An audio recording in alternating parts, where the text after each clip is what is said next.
ہماری زندگی بڑی قیمتی ہے، ایک ایک سانس بامقصد ہونا چاہیے، لیکن ہم اپنے وقت کو کس آوارگی کے ساتھ، کس بے دردی کے ساتھ گزارتے ہیں۔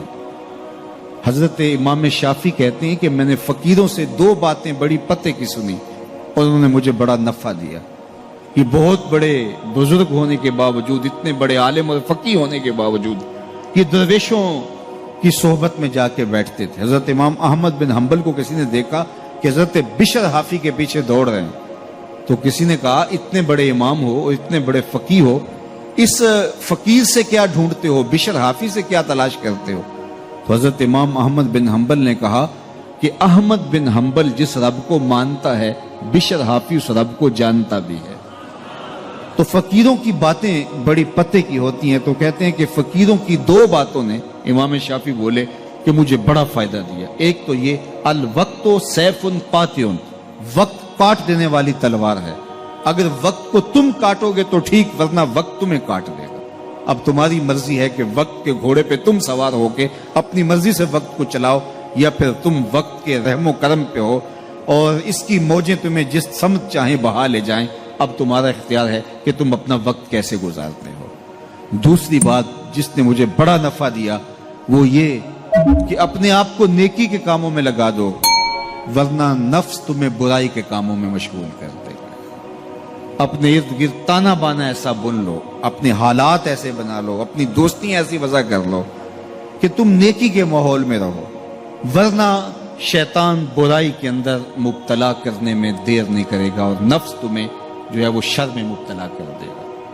تو فرمایا کہ کسی شخص کے اسلام کا حسن یہ ہے کہ وہ بے مقصد کاموں کو چھوڑ دے۔ ہم تو بعض کا بیٹھتے ہیں تو گھنٹوں بے مقصد بیٹھے رہتے ہیں اور قیمتی سے قیمتی وقت ضائع کرتے ہیں۔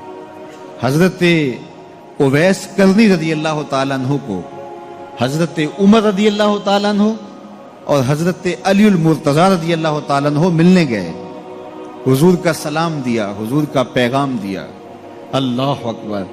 تو ویسے کرنی تو تڑپ گئے نا، چشمان سے آنسو ہیں اور بار بار پوچھتی ہیں میرے حضور کے لبوں پہ میرا نام کیسے آیا تھا۔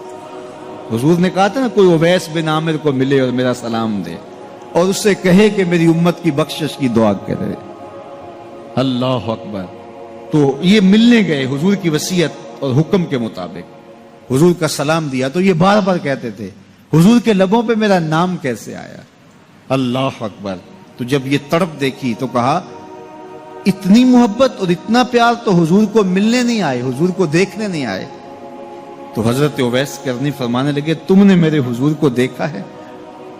تو یہ خاموش ہو گئے، تو کہنے لگے میں نے نہیں نہ دیکھا تو مجھ سے پوچھ لو، تم پہلے بتاؤ کہ حضور کے ابرو جڑے ہوئے تھے یا کھلے ہوئے تھے؟ اللہ اکبر، تم نے تو حضور کو دیکھا ہے تو ذرا بتاؤ نا۔ پھر خود ہی فرمانے لگے جس نے نہیں دیکھا اس سے پوچھ لو۔ کہا کوئی قریب سے دیکھتا تو کھلے ہوئے نظر آتے، دور سے دیکھتا تو جڑے ہوئے نظر آتے۔ معلوم ہوا کہ حضور کی قربت میں ہی رہے ہیں اگرچہ بظاہر دور رہے ہیں۔ تو یہ اتنے جلیل القدر صحابی ملنے گئے، کچھ دیر باتیں کی، اس کے بعد حضرت اویس کرنی نے ہاتھ بڑھا دیے، کہا اچھا آپ نے بھی آخرت کی تیاری کرنی ہوگی، میں نے بھی کرنی، اچھا حشر کو ملیں گے۔ اللہ اکبر۔ تو وقت بہت قیمتی ہے، کسی کے اسلام کا حسن یہ ہے کہ وہ بے مقصد کاموں کو ترک کر